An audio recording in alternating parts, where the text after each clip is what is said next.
Hey, this is Dr. Shah with 360 Urology. We're a practice located in Stockbridge, Georgia. We're about 15 minutes outside of Atlanta, Georgia, and about 15 minutes from the Atlanta airport. So come find us. We're an easy place to get to, and let's talk about this some more. Today's topic is kidney stones. We're going to talk more so about the treatment of kidney stones and kind of help get you from, hey, I have a stone, to, hey, let's get rid of the stone. So let's talk about kidney stones. Now, everyone just assumes, hey, I don't have a kidney stone because I don't have pain, or they have pain and they end up finding out the hard way. So what are ways that you're diagnosed with kidney stones? So these are your kidneys, my terrible drawings of your kidneys. You have two of them.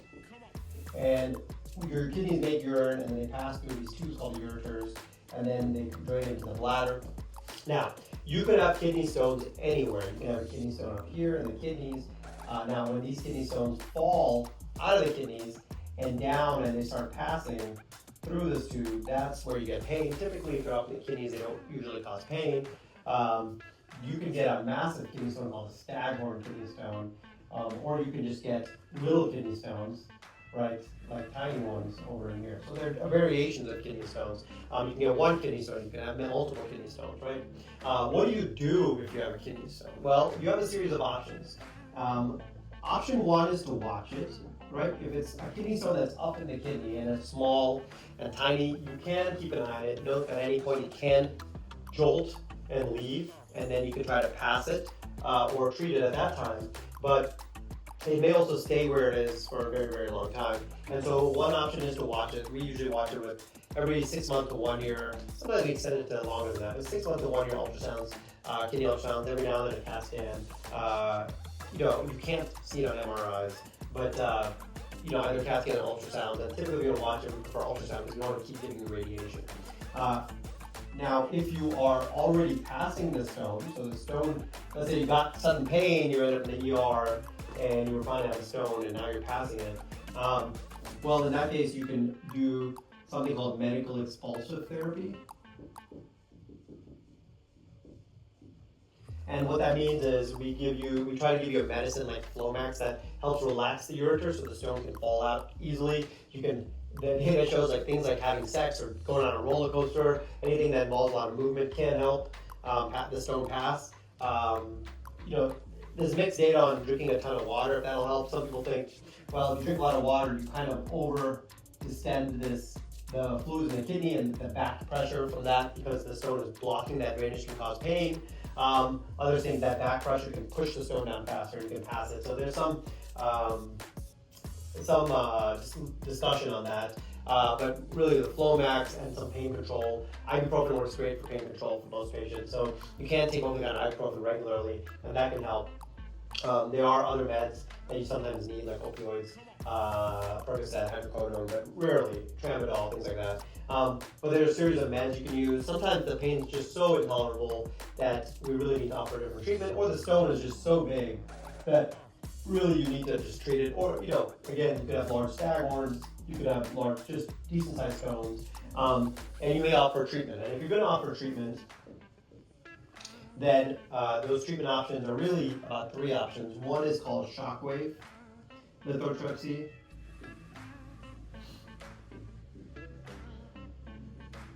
And shockwave lithotripsy means you kind of lay on a bed or on an operating table. We put you to sleep, and then we send shockwaves that try to break up the stone. There are certain stone types that are not good candidates for shockwave. If they're too hard, we call that a high Hounslow unit stone, which you can see on the CAT scan.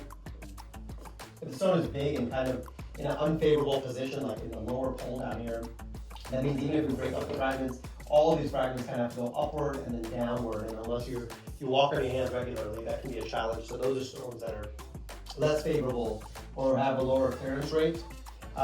Stones that are too hard, they'll just kind of crack in half, and then you'll still be stuck with two fragments that may be clogging the ureter. Stones that are too low can be hard to reach as the pelvic bone comes in the way. If you have too many stones, really it's going to take too many shockwave treatments. A shockwave is really meant for a single stone. Sometimes you can hit one more stone. Sometimes you can kind of do one stone and then another. but you really don't want to use it if you have too many stones, too big stones, too hard stones. If you're too big yourself, there's too much fat for the sound waves to get from outside the skin all the way into the kidney, and so then it just won't work well. So those are some of the factors that your urologist should take into account.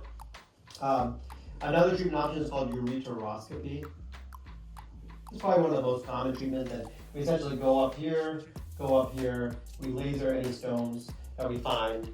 You can take care of many stones that way. You can take care of some pretty reasonably sized stones that way.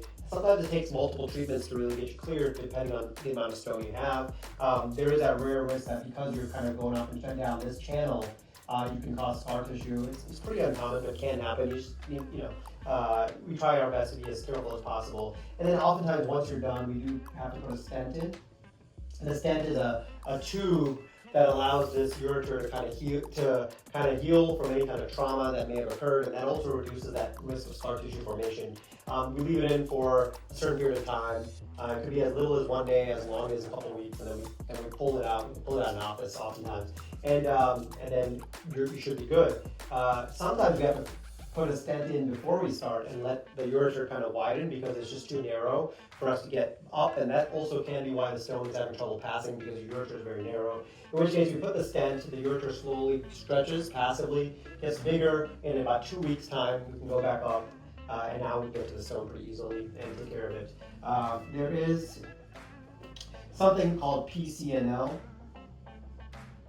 which is a percutaneous, which means putting a tube through the skin from the outside, nephrolithotripsy, and that means we put a tube into the kidney, follow that tube as a guide, and now we can put a bigger camera in there and directly suck up and break up these stones. For those Staghorn stones that we talked about, where it's really taking up a large amount of the kidney, that is the gold standard because you can often clear all the stones, if not, like maybe 95+% of them in one setting, and really get them cleared rather than doing 5 ureteroscopies or 7 ureteroscopies to get cleared. So it's a treatment for big, large volumes of stones.